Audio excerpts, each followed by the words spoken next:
In this video, we will be demonstrating how to connect your GlobalTek accumulation table to the middle of your conveyor using a buffer system.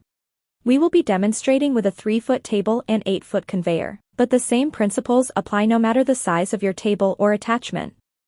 The components of your buffer system are the attachment block and 2 transfer plate wheels.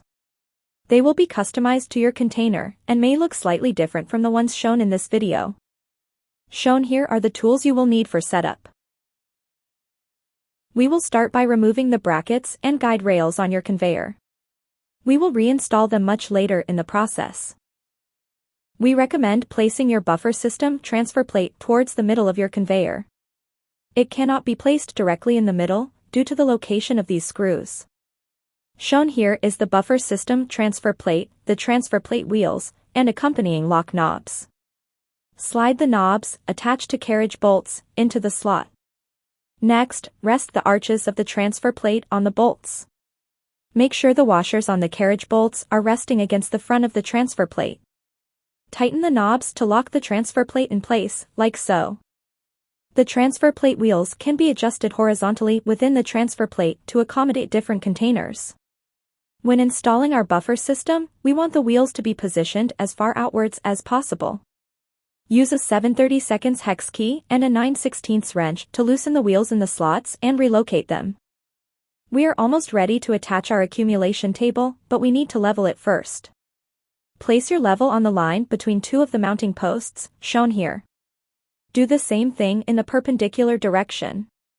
Get a sense for which of the legs of the accumulation table need to be raised or lowered for a smooth surface. To adjust the height of a leg of the accumulation table, loosen the height adjustment nut on the foot of that leg using a 15/16 wrench. Next, use a 7/8 wrench to turn the foot jam nut, located on the top of the foot. Turn it clockwise to lengthen the leg, or counterclockwise to shorten it. Once the accumulation table is level, use a 15/16 wrench to tighten the height adjustment nut until taut. With our accumulation table leveled and set to the proper height, move the table to its proper location by nesting its bend in the curve of the buffer system transfer plate. Double-check the height to make sure the table is level and as close to level with the conveyor as possible. Make sure that the ends of the circular guide rail are placed over the transfer plate. We will later be cutting an opening here, so it is important to cut the ends of the guide rail instead of the middle. This will keep the guide rail in one piece. Plug in your accumulation table and turn it on to make sure it's working. Listen for any scratching noises. If you hear any, this means that your table is grinding against your transfer plate. To stop this, move your table slightly until you no longer hear the scratching. In its current state, the accumulation table guide rail will interfere with containers flowing onto and off of the table. We will need to cut a hole in the guide rail to fix this. Mark at approximately the center of the transfer plate wheels, leaving plenty of room for containers to flow on and off the plate easily. Remove the accumulation table guide rail by loosening the clamps holding it to the table mounting posts using a 1/2-inch socket wrench. Cut the guide rail at the marks you just made using a vise and a hacksaw, like so. Cut using precise and clean strokes along your marks. Reinstall the guide rail by refastening it in the mounting post clamps using a 1/2-inch socket wrench. We will now install the buffer system attachment block in the slots on the opposite side of the conveyor.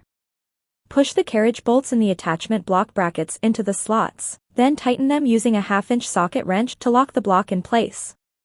Try to keep the block as level as possible, and center the block on the transfer plate beneath it.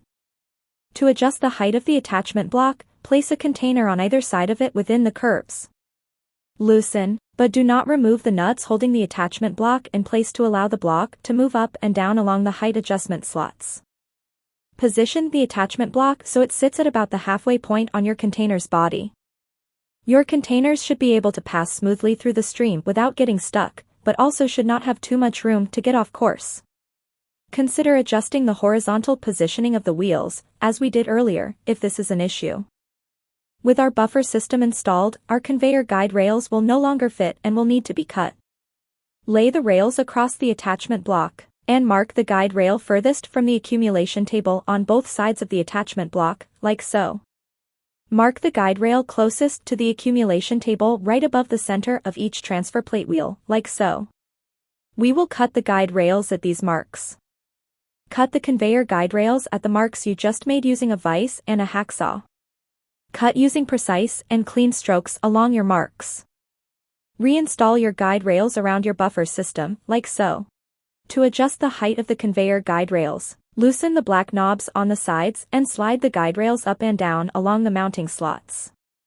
To adjust the width, loosen the black knobs on top of the brackets to allow the mounting rods to slide in and out. Perform the same process on both sides of the conveyor. Once the conveyor guide rails are properly adjusted, make sure the black knobs have been tightened. Your finished product stream should look something like this. Turn on both your conveyor and accumulation table to see your buffer system in action.